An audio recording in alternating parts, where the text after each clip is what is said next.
Всем привет! И сегодня в этом видео я хочу поделиться своим опытом сотрудничества с журналом Basic Magazine.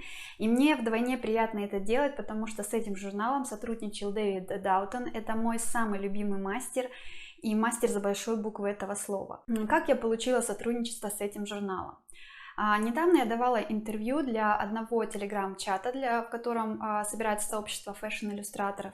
Мне задали вопрос, пишу ли я сама о сотрудничестве в журналах. И я подумала, почему бы нет, почему бы самой не написать некоторые журналы и не ждать какие-то возможности, а самой создать их. Тем самым для меня этот опыт был неким социальным проектом. Я хотела показать, что возможно получить сотрудничество, если ты проявляешь инициативу сам. Я написала несколько журналов, простое письмо, где я выразила свое желание работать, где я написала ссылки на свое портфолио, представилась и отправила эти письма и стала ждать ответа. Большинство изданий, конечно, игнорируют такие письма, потому что они получают тысячи таких писем в день. Если вам удастся выйти на контакт с каким-то из издательств, это, конечно, очень ценно.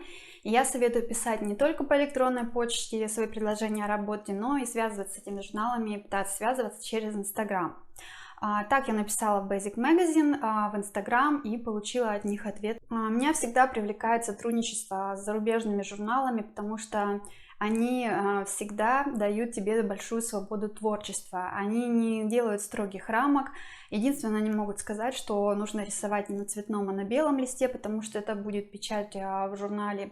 Могут там сказать, дать референсы, по которым ты должен изобразить тот или иной образ, и все. Никаких корректировок. Это очень редко, когда они заставляют что-то корректировать или переделывать.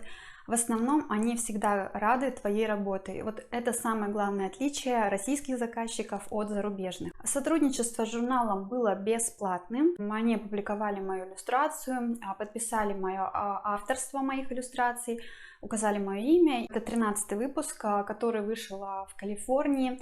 Я его заказала. Конечно, он стоит относительно дорого, если сравнивать стоимость журналов на российском рынке.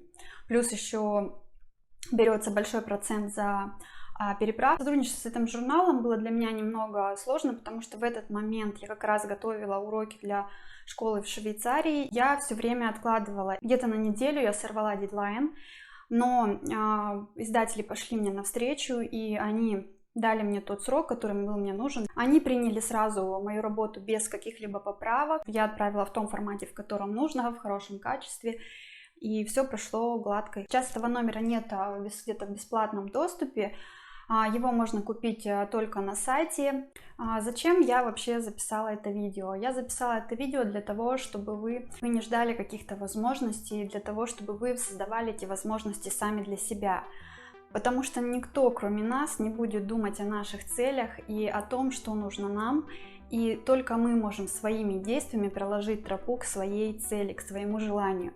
Поэтому не стоит сидеть и ждать, что кто-то придет к вам и скажет, что ты такой талантливый, и давай будем с тобой сотрудничать.